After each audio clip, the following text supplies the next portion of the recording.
Previous year question paper 2023 class 10 chapter 6 जो है triangle से पहले 5 चैप्टर के वीडियो बना दिए गए हैं। अगर आपने नहीं देखा प्लेलिस्ट में जाइए, 1 बाय 1 करके हर एक चैप्टर के वीडियो देखिए। जितने भी क्वेश्चन 2023 में पूछे गए थे उनका डिटेल एक्सप्लेनेशन और सिंपल कॉन्सेप्ट था समझाया गया, आपको बहुत ही मजा आने वाला। चलते हैं आज के क्वेश्चन की तरफ। Hello everyone, welcome to Challenger Classes. अगर आप चैनल पे नए हैं तो चैनल को सब्सक्राइब करना ना भूलें। क्वेश्चन जो दिया गया है, बहुत ध्यान से क्वेश्चन को समझने की कोशिश करिएगा कि if triangle P Q R similar to triangle ABC, दो ट्रायंगल है इसमें सिमिलर है दोनों ट्रायंगल, एक पी क्यू आर ट्रायंगल है एक एबीसी ट्रायंगल। ये बोल रहे हैं P Q equal to 6 centimetre and AB equal to 8 centimetre and the perimeter of triangle ABC is 36 centimeter, then the perimeter of triangle PQR। इन्होंने क्या पूछ लिया? ये कौन सा कॉन्सेप्ट इसमें पेरीमीटर ट्रायंगल का आ गया? ऐसा कुछ नहीं, बहुत आसान है। चलते हैं पहले कॉन्सेप्ट समझते हैं, इसमें कॉन्सेप्ट क्या क्या यूज होने वाला है, फिर क्वेश्चन कैसे सॉल्व करेंगे उसको भी समझेंगे। तो ठीक है, सबसे पहला चीज, कहीं पर भी दो ट्रायंगल अगर सिमिलर है, दो ट्रायंगल अगर सिमिलर है तो उससे क्या क्या हमें पता चलता है।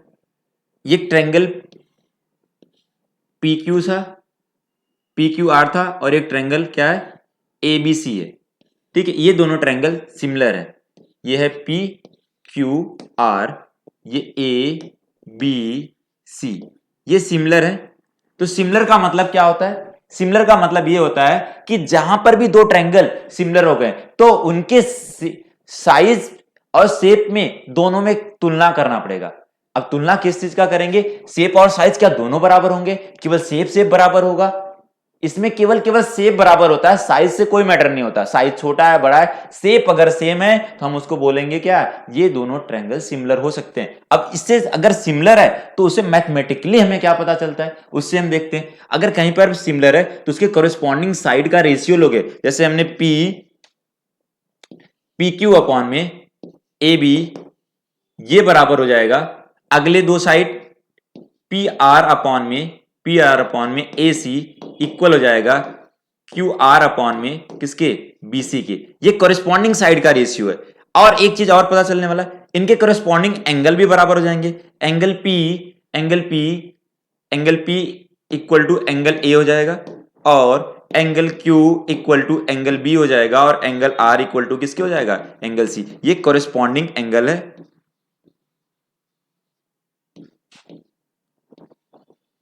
ये कोरिस्पॉन्डिंग एंगल हो गए, ये कोरिस्पॉन्डिंग साइड के रेशियो हैं।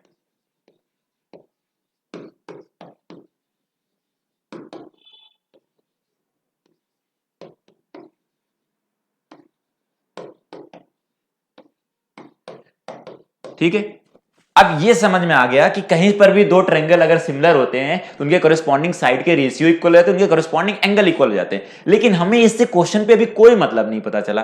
तो क्वेश्चन के लिए अभी हम क्या करते हैं कि और कॉन्सेप्ट को थोड़ा समझते हैं कि जो दो ट्रायंगल को हमने सिमिलर करा था वो दोनों ट्रायंगल को फिर से हमने लेते हैं।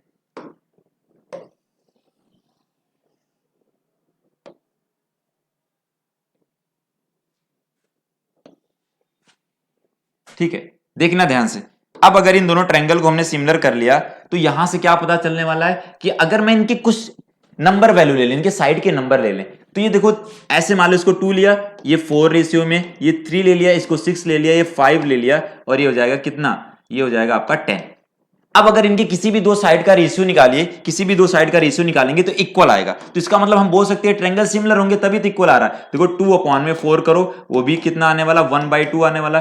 और 3 अपॉन में 6 करें, 3 अपॉन में 6 करें तो वो भी कितना आने वाला है? 1/2 आने वाला। और 5 अपॉन में 10 करेंगे तो वो भी कितने आने वाले हैं? 1 अपॉन में 2 आने। मतलब ये सबके कोरिस्पॉन्डिंग साइड के रेशियो के हिसाब से लिया, जिसके हमने बोल सकते हैं दोनों ट्रायंगल क्या है? सिमिलर है।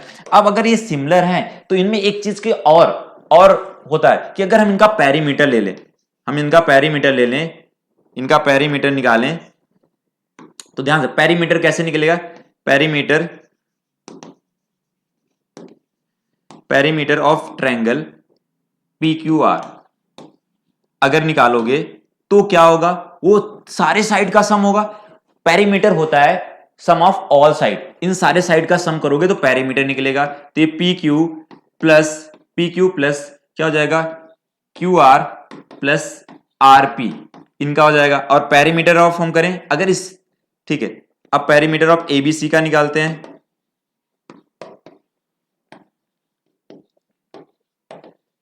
एबीसी का निकालते हैं तो ट्रायंगल का जो तीनों साइड का सम करेंगे तो पेरीमीटर निकल जाएगा ट्रायंगल एबीसी का, A B plus B C plus क्या हो जाएगा, सी हो जाएगा, ये हो जाएगा।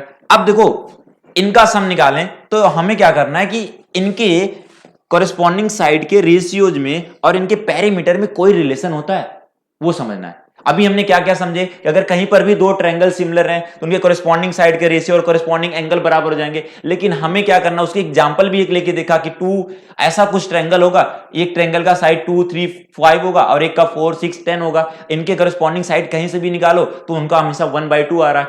तो ठीक है, अब हम क्या करने वाले हैं, बहुत ध्यान समझना कि अभी हमने देखा सारे कॉरेस्पॉन्डिंग साइड के रेशियो इक्वल आ रहे थे, 1/2 के बराबर आ रहे थे, बस उसी का कोरिलेशन करने वाले हैं। इसका मतलब हमारा जो कॉरेस्पॉन्डिंग था क्या था, पी क्यू अपॉन में A B, P Q upon में ए बी बराबर किसके था, वो था पी आर अपॉन में ए सी इक्वल जो था वो क्यू आर अपॉन में किसके, बी सी के। और अब ध्यान समझना, ये जो होगा इसके पेरीमीटर का रेशियो निकालोगे दोनों ट्रायंगल के, उसके भी बराबर होगा, किसके बराबर होगा, जब इन दोनों ट्रायंगल का पेरीमीटर निकाल के रेशियो निकालो इनका तो भी किसके बराबर आएगा, इसी के बराबर आएगा। अब सर क्या बोल दिए आपने, ये सारा जो सारी चीजें मैंने समझाए वो बिल्कुल समझ नहीं आया, बिल्कुल नहीं समझ में आया, कोई बात नहीं। अब पेरीमीटर पहले निकालते हैं इनका। अभी देखो ये पी क्यू अपॉन में ए बी, इन दोनों साइड का रेशियो निकालोगे तो पी क्यू अपॉन में जो ए बी आएगा वो क्या आएगा, वो 2 अपॉन में 4, उसको कैंसिल करोगे तो कितना आ जाएगा, 1/2 आ जाएगा। और अगर हम आगे वाले किसी साइड का निकालें कि पी आर अपॉन में ए सी निकालें तो उसका क्या आ जाएगा, 3 अपॉन में 6, उसको भी कैंसिल करोगे तो क्या आ जाएगा, 1/2 आ जाएगा। ऐसे हम अगले साइड का भी निकालेंगे तो 1/2 आएगा, वो किसका, क्यू आर अपॉन में किसके आ जाए, बीसी के, तो उसका भी कितना आएगा, 1/2 आ जाएगा। ठीक है, 1/2 आ जाएगा। अब हमें समझ में, लेकिन इनके पेरीमीटर क्या होता है, सारे साइड का सम करिए, 2 में 3 + 5 करेंगे तो 10 आएगा, ऊपर आ जाएगा कितना, ये आएगा यहां पर देखो इनका सम आया 10, और इसका A B plus B C plus C A करिए तो इनका सम करोगे तो कितना आएगा, 20 आएगा, 6 + 4 + 10 कितना आएगा, 20। अब इसको भी डिवाइड करोगे तो किसके बराबर है, 1/2 के बराबर है, किसके बराबर है, 1/2। इसका मतलब ये समझ सकते हैं कि अगर करस्पॉन्डिंग साइड के रेशियो इक्वल हो रहे हैं तो उनके साथ साथ उनके पेरीमीटर के रेशियो भी क्या होंगे, इक्वल होंगे। तो अब हमें क्वेश्चन को हमने ऑलमोस्ट समझ लिया है, बस करने की थोड़ी सी देरी है इसमें। अब एक एक चीजें पकड़ते हैं और उसके हिसाब से सॉल्व कर लेते हैं। जो हमें ट्रायंगल दिया था सिमिलर, उसमें कॉरेस्पॉन्डिंग साइड का हमें पता चल गया, पी क्यू अपॉन में ए बी है, पी आर अपॉन में ए सी है, क्यू आर अपॉन में बी सी है। तो इसमें देखो कौन से साइड दो दिए थे, इसमें दिए थे P Q equal to 6 centimetre दिया था, कितना दिया था, 6 सेंटीमीटर, और ए बी बराबर कितना दिया था, 8 सेंटीमीटर दिया गया था।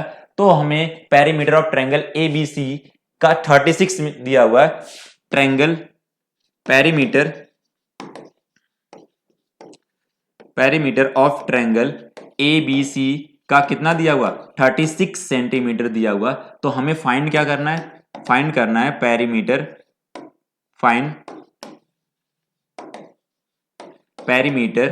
Of triangle P Q are, ये हमें फाइंड करना है।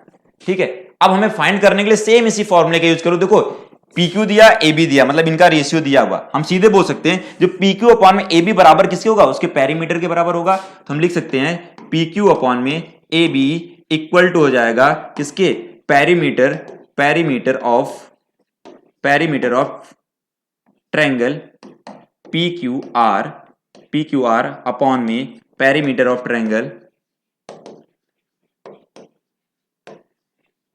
Triangle A B C.